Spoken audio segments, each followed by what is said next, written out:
स्वामी, 1 वर्ष मी तुमच्या विना कसे व्यतीत केले हे मलाच ठाऊक। पण आज लंकाधीशाचा वध करून आपण माझ्या भेटीस आलात। अतीव आनंद झाला। मला पण। सीते, माझं तुझ्यावरचं प्रेम मला इथवर घेऊन आले।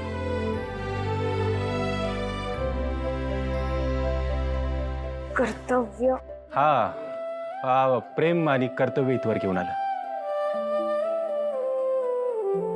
स्वामी, आपण फक्त माझे पती नाही आहात, आपण एक पुत्र आहात, आपण भ्राता आहात, या जनतेचे सम्राट आहात। मी समजू शकते आपल्या मर्यादा आणि कर्तव्य। तुम्ही जो काही निर्णय घ्याल तो मला पूर्णपणे मान्य असेल। सीते, मी निर्णय घेतलाय। माझ्यासाठी प्रेम महत्वाचं।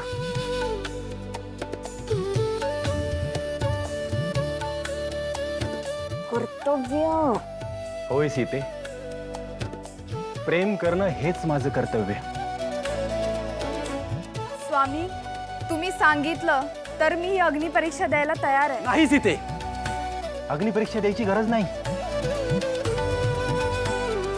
आता हा राम आलाय, आता सगळ्या अडचणी संपवणार आणि तुमच्या या फुलासारख्या गोड चेहऱ्यावर ही उदासी शोभत नाही।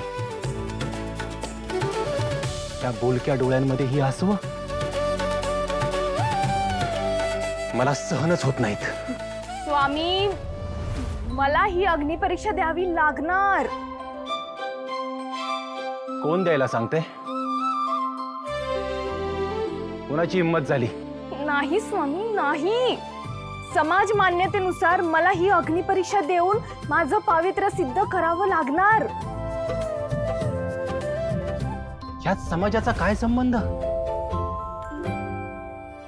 गोष्ट तुमच्या आणि माझ्या विश्वासाची आहे, आणि माझा विश्वास आहे तुमच्यावर। तुम्ही चुकीचं वागूच शकत नाही।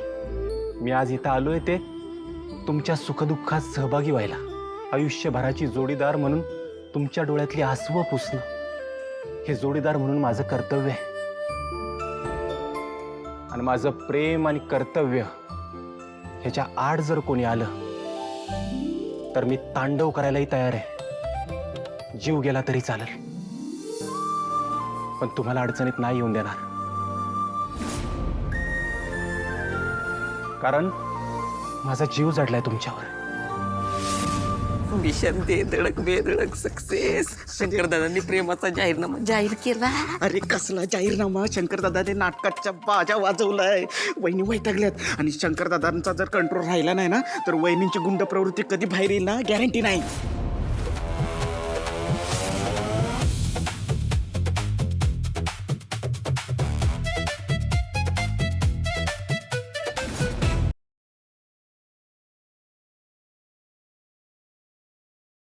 नात्यात जपतात एकी कृष्ण इचाले की